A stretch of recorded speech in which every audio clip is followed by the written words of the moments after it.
em nome de Jesus. Amém, pastor? Quero saudar a todos com a paz do Senhor. Vou falar mais uma vez que estou muito feliz em estar aqui mais uma vez com todos. Quero deixar um abraço para o pastor Marcos Soares.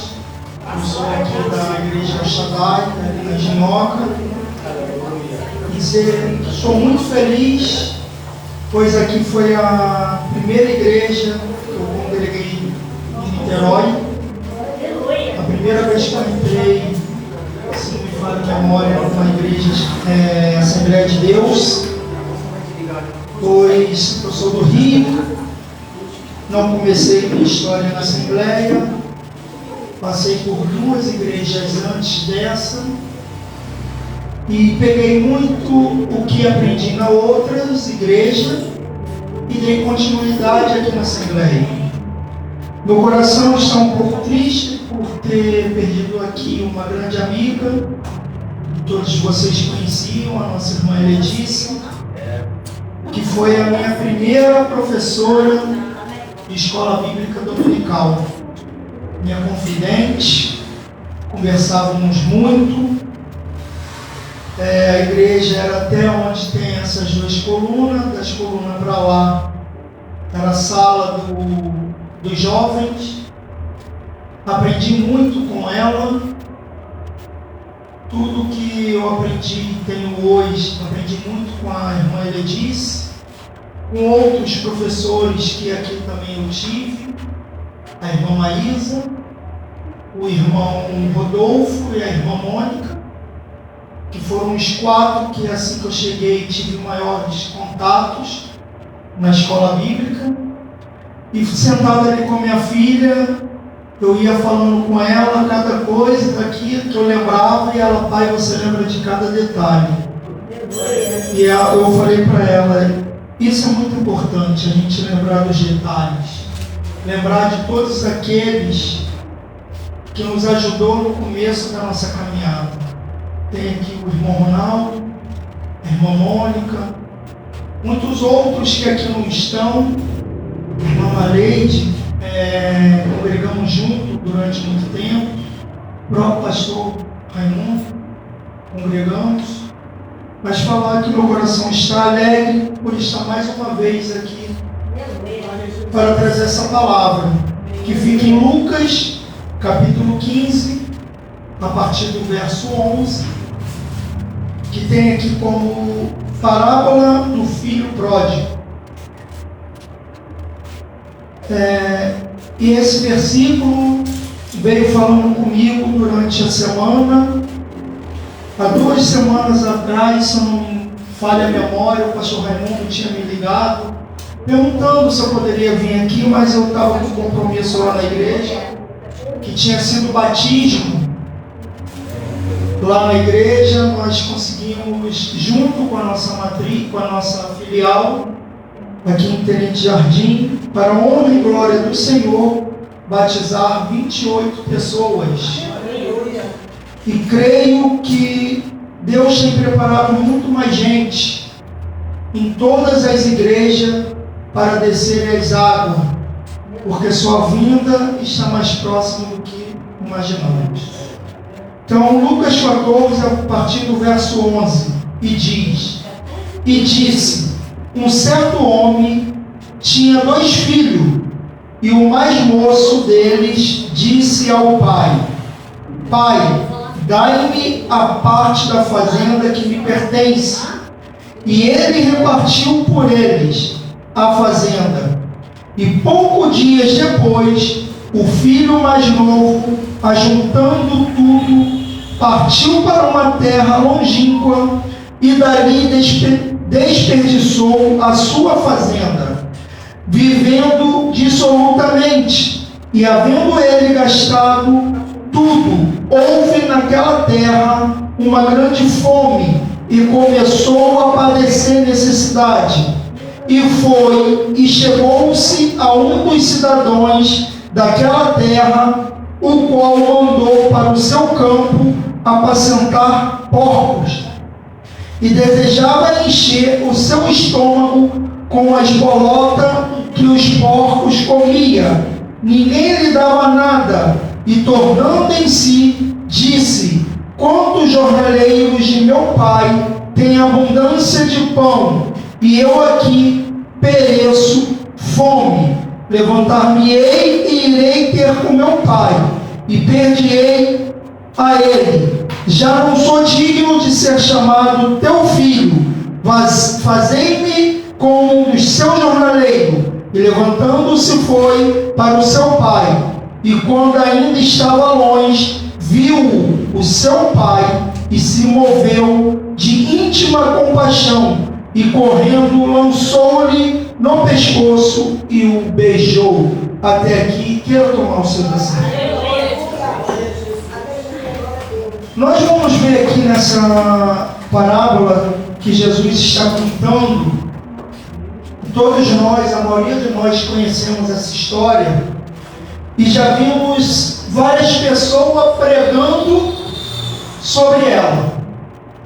Mas muitas das vezes nós vamos ouvir as pessoas pregando por aquele filho que saiu, porque ele saiu, gastou todo o seu dinheiro, passa necessidade porque teve uma fome naquela cidade onde ele estava, e ele volta porque ele vê que a casa do seu pai é melhor do que aonde ele estava vivendo.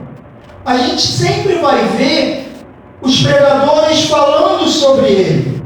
E vamos ver depois os pregadores também falando do segundo filho, que é aquele que ficou.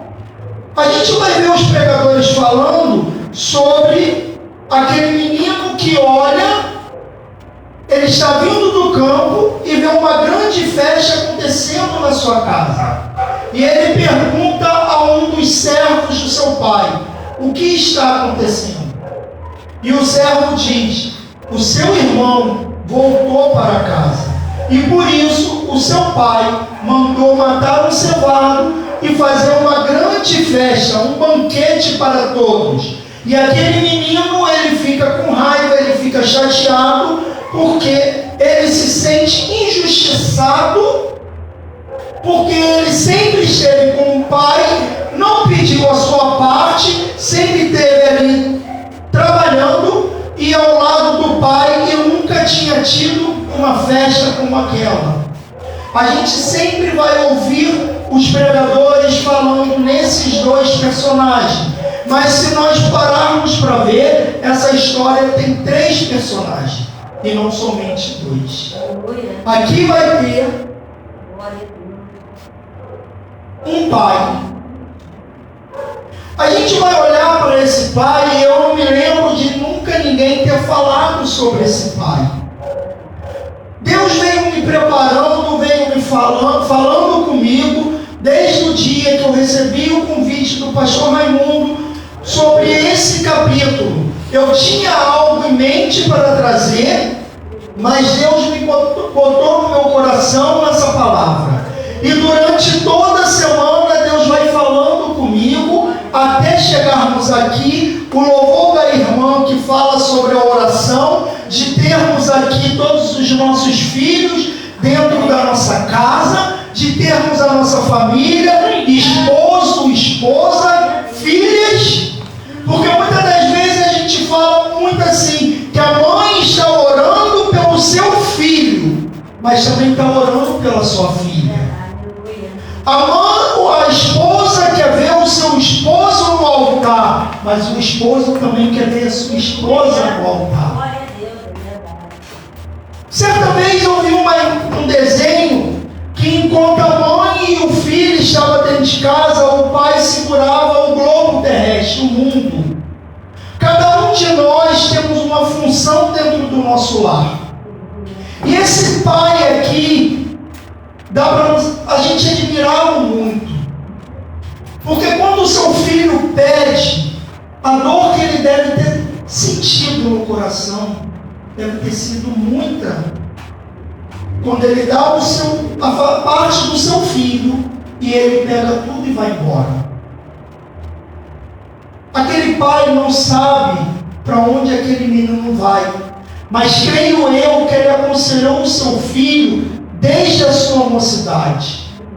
Muitas das vezes o que os nossos filhos fazem, a gente costuma, que fazem tanto de certo ou de errado principalmente, culpar o pai, falando que o pai tem culpa por o filho ser daquela forma. Só que nós vamos ver aqui que temos dois filhos. Um decide ir embora e o outro decide ficar e continuar trabalhando. Mas eu creio que aquele pai orientou o seu filho e falou: meu filho, nunca se esqueça que você tem um lar. A palavra de Deus aqui não vai nos falar dessa conversa dele com o seu filho.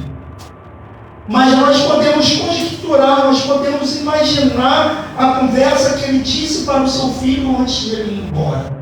E esse pai é admirável por quê? Porque quantas das vezes algumas pessoas devem ter falado: você deixou o seu filho ir embora. O seu filho foi embora porque a culpa é sua. A sua filha foi embora porque a culpa é sua. Você não teve a rédea, não segurou a rédea nas mãos. Mas só que a nossa parte nós fazemos. Nós não podemos obrigar um filho a ficar na presença do Senhor. Nós ensinamos o caminho para ele. A própria palavra, Provérbios vai dizer: ensinai a criança no caminho. E nós ensinamos os nossos filhos o caminho que ele deve tomar. Não é só ensinar o caminho, é estar com ele no caminho. Mas nós vamos ver que esse menino, ele resolve ir embora. Ele gasta tudo. E vamos ver que o pai ensinou ele tão bem, que quando ele perde tudo e que ele se sente no fundo do poço, ele olha, não tem mais para onde ele ir. Da onde ele lembra? Ele lembra da casa do pai. E ele volta. Quando ele estava em tilões, mesmo sujo, mesmo maltrapilho, mesmo irreconhecível por qualquer um, mas aquele pai o reconheceu. E o pai, ele corre ao encontro do filho. Quando ele dá aquele abraço naquele filho perdido, eu fico imaginando ele falar assim: Senhor, obrigado, o Senhor ouviu as minhas orações. Porque muitas das vezes não é pelo falar que a gente vai trazer aquele filho de volta para a presença do Senhor. Algumas das vezes é isso aqui, ó, joelho no chão. É o joelho no chão, é a oração. A oração é a arma mais poderosa que o crente tem. Essa é a nossa arma mais poderosa. Você quer ser abençoado? Ore. Você quer chegar em algum lugar? Ore. Aleluia. Minha filha que ali está, por esses dias, ela tinha um passeio no colégio. A gente não tinha condição de pagar esse passeio. E ela queria ir muito a esse passeio. E minha esposa e a gente conversando: vamos orar. E Deus abençoou. E ela foi nesse passeio. Aleluia. Então ore. Nós vamos ver também muita gente falando desse menino que ficou em casa. Quando ele vê que o irmão voltou, o pai prepara aquela grande festa, ele reclama, ele fica chateado, ele vai cobrar do pai. Nós não podemos falar mal dele. Muitas das vezes nós ficamos fazendo uma obra, estamos ali fazendo, o irmão sai, mas quando ele retorna, a gente, em vez de se alegrar, a gente fica chateado. Mas eu não vou maltratar, não vou bater nesse rapaz. Por quê? Porque é a nossa natureza humana. Mas eu consigo enxergar nesse rapaz algo ainda extraordinário. Porque quando ele chega até o pai dele, cobrando, falando para o pai: pai, estou o tempo todo aqui contigo, trabalhando esses anos todos. A Bíblia não vai dizer quantos anos aquele menino, o mais novo, ficou fora da presença do pai.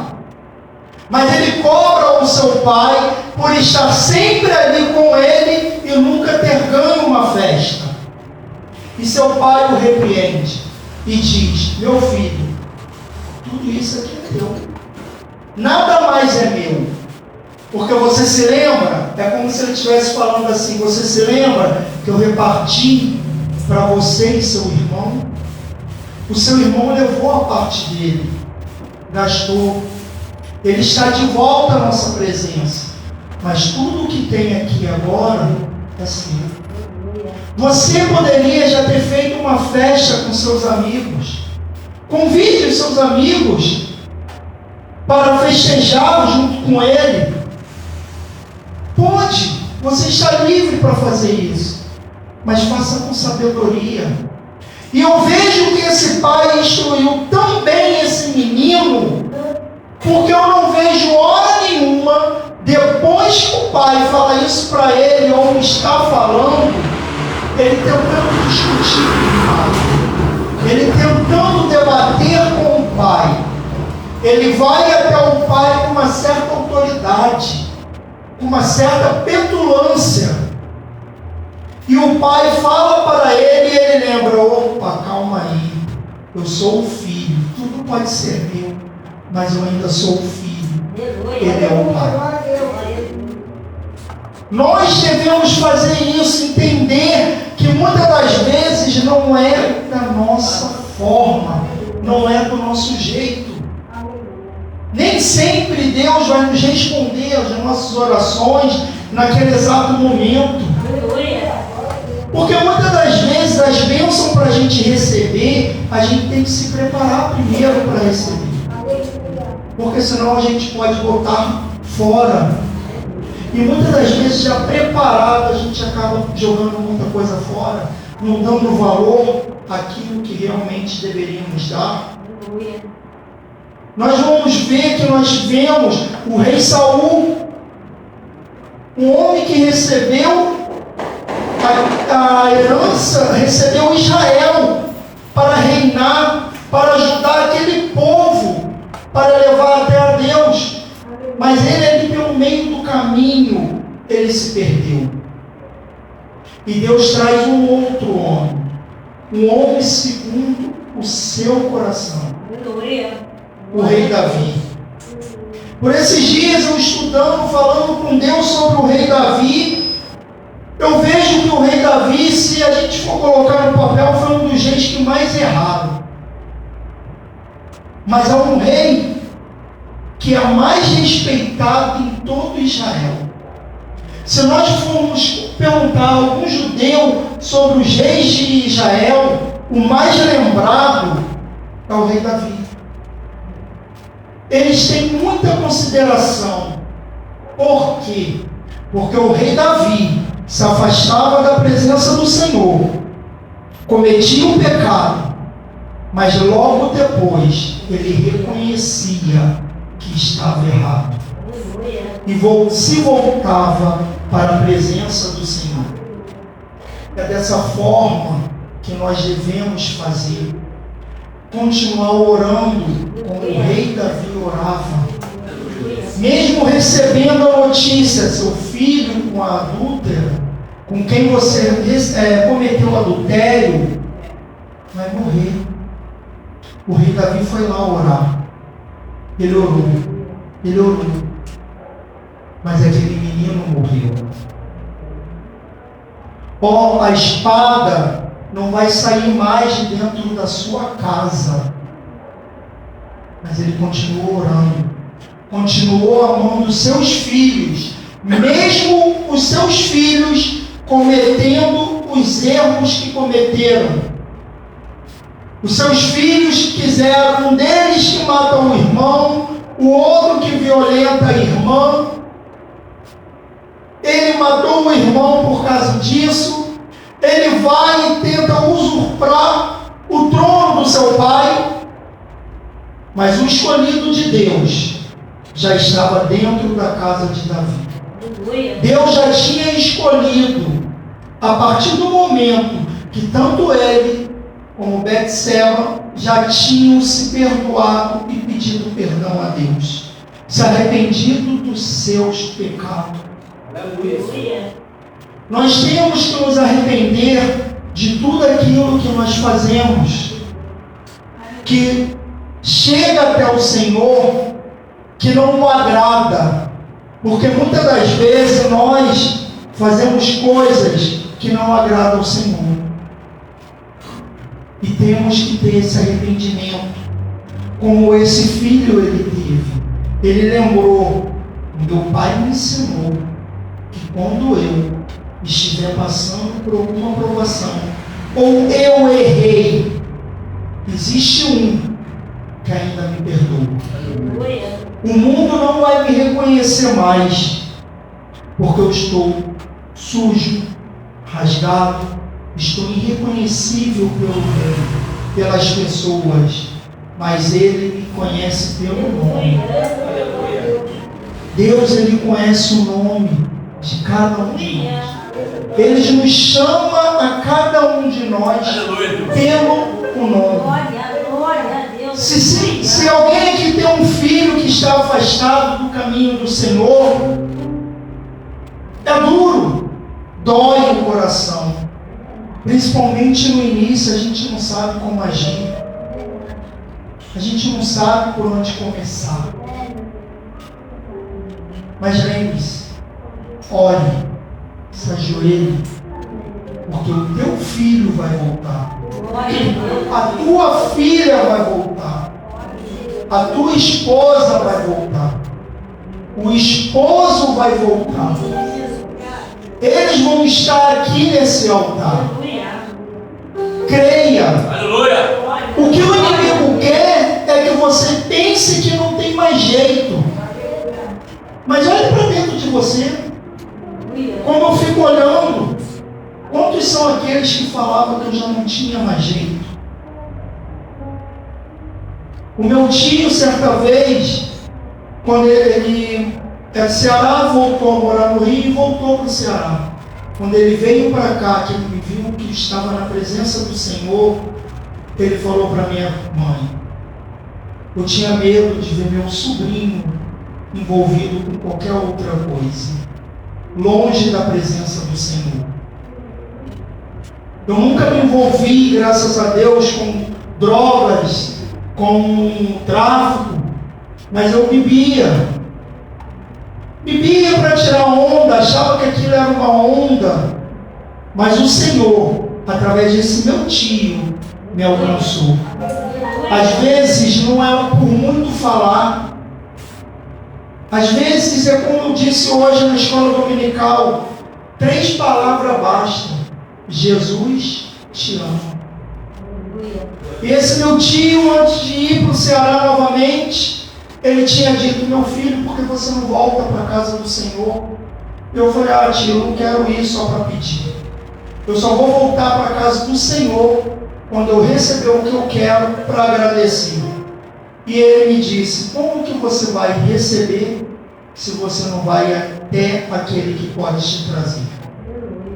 E aquela palavra ecoou dentro da minha cabeça, no meu coração, e eu ali comecei a voltar para a presença do Senhor.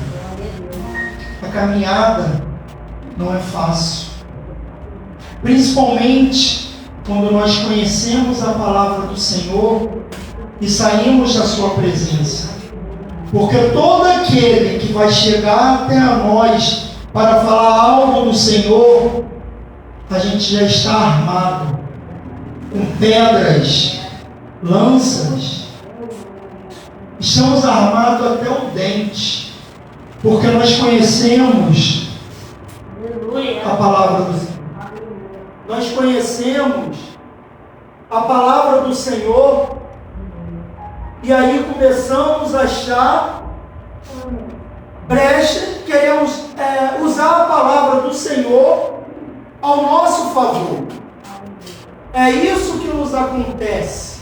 A palavra do Senhor nos acontece, a gente usa para o nosso prazer, para dar desculpa aos nossos erros, aos erros que cometemos. A gente começa a falar que a palavra do Senhor vai nos dizer: tudo eu posso. Mas esquecemos de falar que ela também tem continuidade, mas nem tudo me convém.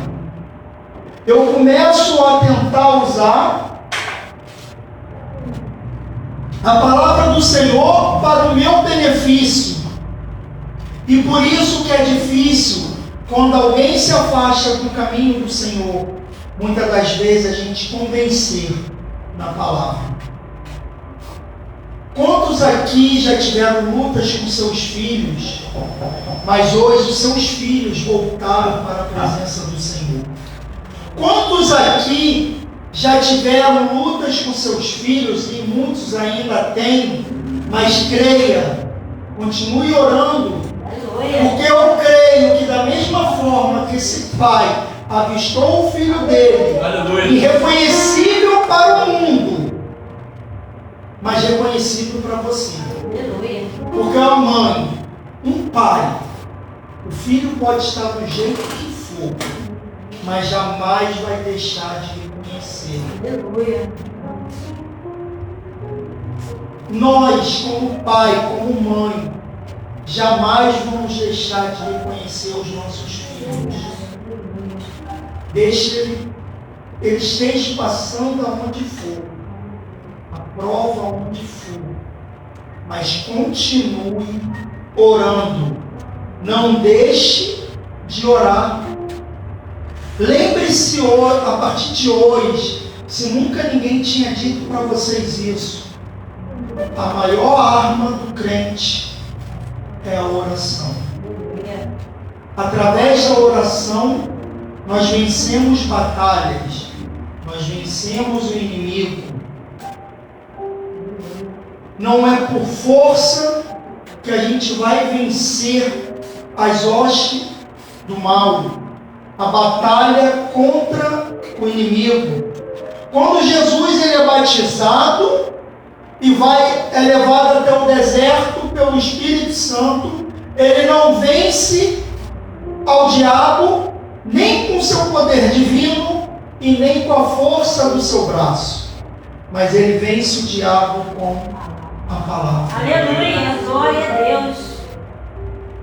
A instrução é que a gente medite na palavra dia e noite. Eu não estou falando aqui para vocês que a gente tem que acordar às 6 horas da manhã, ler a palavra de Deus até meia-noite, orar e dormir. Não, não é isso. Porque isso você estaria somente lendo e usando a palavra de Deus somente como um livro comum. Pega, nem que seja um versículo, mastigue, leia, releia, veja o que esse capítulo quer dizer com você. É isso que a palavra de Deus quer dizer, é isso que Deus fala quando Ele te manda meditar nela dia e noite. Tira um tempo. Nós tiramos tempo para tanta coisa. Quanta coisa a gente tira tempo. Ontem mesmo, eu e minha filha, nós tiramos um tempo para ir numa exposição. Depois demos uma volta no shopping. Voltamos para casa assistindo um filme. Ela queria até assistir mais, ou não, filha, lembre-se que amanhã tem escola bíblica. Ela, pai, tenho que fazer o dever da escola bíblica. E ali junto fizemos aquele dever. Aleluia. Então, se nós tiramos tempo para trabalhar, nos divertir, também podemos tirar tempo para conversar com Deus. Estamos indo para o trabalho, andando na condução, vai falando com o Senhor. Não deixa que o diabo fale que ele está cansado de ouvir você orar. Isso é mentira do diabo. Ele ama quando você ora. Porque a oração nada mais é uma conversa que você tem com o Pai. Quando você estiver triste, se imagine deitado no colo de Deus. Comece a falar com Ele. Se tiver que chorar, chore. Se tiver que sorrir, sorria. Se tiver que somente chorar, suas lágrimas falando com o Pai, mas permita. Muitas das vezes nós não vamos ter força, nem mesmo para levantar da cama, por causa das lutas que estão acontecendo em nossa vida. Mas lembre-se, você tem um Pai que está só olhando e preparando aquilo para te entregar. Porque a vitória ela já está preparada, a bênção ela já está preparada. Quem muitas das vezes não está somos nós. Eu creio que muitos de nós ainda vai vir aqui dar testemunho de um filho que voltou para casa, de uma filha, do esposo ou a esposa que agora entra ali acompanhado do seu cônjuge, a esposa que não vai entrar mais sozinha, o esposo que não vai vir mais sozinho, como o próprio louvor falou, toda a tua família vai estar na casa do Senhor. Creia nisso, porque o que Deus tem para cada um de nós é maior do que aquilo que o diabo nos afronta falando que não tem mais jeito. Mas para Deus há jeito para tudo. Até para a morte tem jeito nas mãos do Senhor. Veja Lázaro. Jesus só precisou falar: Lázaro, venha para fora. Usa a tua palavra, usa a tua voz. Você não precisa gritar com o seu filho, brigar com ele. Mesmo ele distante, olhe para o céu e fale: eu acredito que ele vai voltar. Eu acredito que minha família vai se reunir como eu me reúno na presença do Senhor. Porque muitas das vezes o filho ou a filha, a esposa ou a esposa não estão fazendo nada de errado, mas estão fora da presença do Senhor. E a nossa alegria é saber que a nossa família, junto conosco, naquele dia, vai subir aos céus. O nosso sonho é esse: que toda a nossa casa venha servir ao Senhor. O nosso sonho é que a gente possa falar que nem Josué falou: eu e minha casa serviremos ao Senhor. Esse é o sonho de todo cristão, de todo crente, de ver a casa dele, e não só a casa, ele juntamente com a casa servindo o Senhor. Eu espero que essa mensagem tenha tocado o coração de cada um de vocês, e agradeço a minha rica oportunidade.